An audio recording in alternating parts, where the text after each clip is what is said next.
never told you who I am because there's so many lunatics out here. But I guess that was a fear. But my name is Reginald Williams, and I grew up in New Orleans, Louisiana, and spent a lot of time in Jefferson Parish too.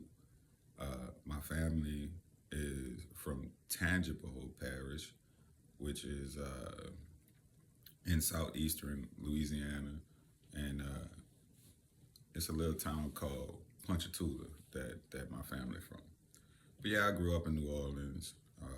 Left there, went to the service, and then after I got out of the service, went back home to New Orleans, and then moved to North Carolina, where my wife is from. Went to school at North Carolina A&T, got a degree in mechanical engineering, specialized in aerospace, worked for a few Fortune 500 companies, walked away to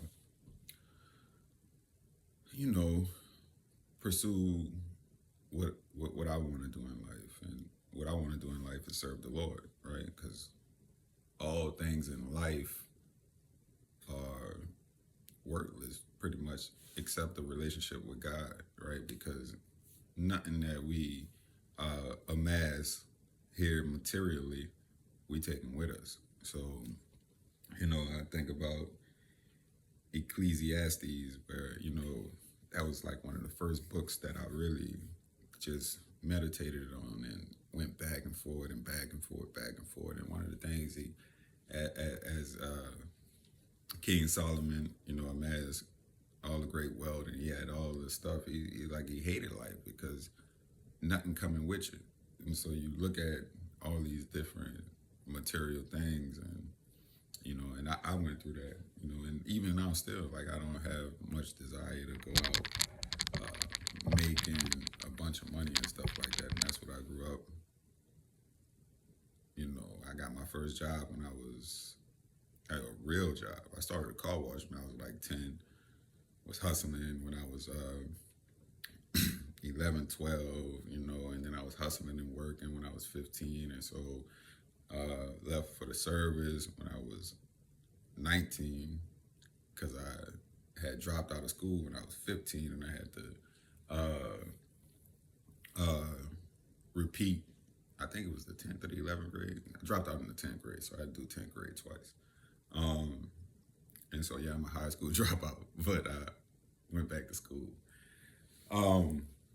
So it's a pretty amazing journey to get, where I'm at in life now, from where I started, right?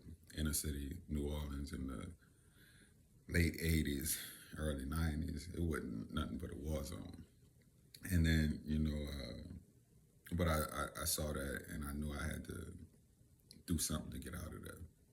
When they told us this is like elementary school, that statistically, it was only like 15 or 20% of y'all that was gonna make it out of here. The rest of y'all was gonna be dead in jail. That was for the little male students. Mind you, like, I was either kindergarten, first grade or something like that. So telling a little child, but it was the truth, because you got people older than you that's dying and going to jail, and the whole culture is prone to violence and being sexualized and being ignorant, right? Because we used to pride ourselves on talking stupid and making bad grades and not doing what we like. Be proud of ourselves for the more ignorant we sound. But I just wanted to go into a little bit about myself and who I am, so that I feel like you getting the personal side of me, right? Because they call this operational risk management, right? Like, you ain't really supposed to be out saying who you are all the time. And so, but I had to overcome that fear and tell you who I am, because I did these things. You know what I'm saying? And it just is what it is.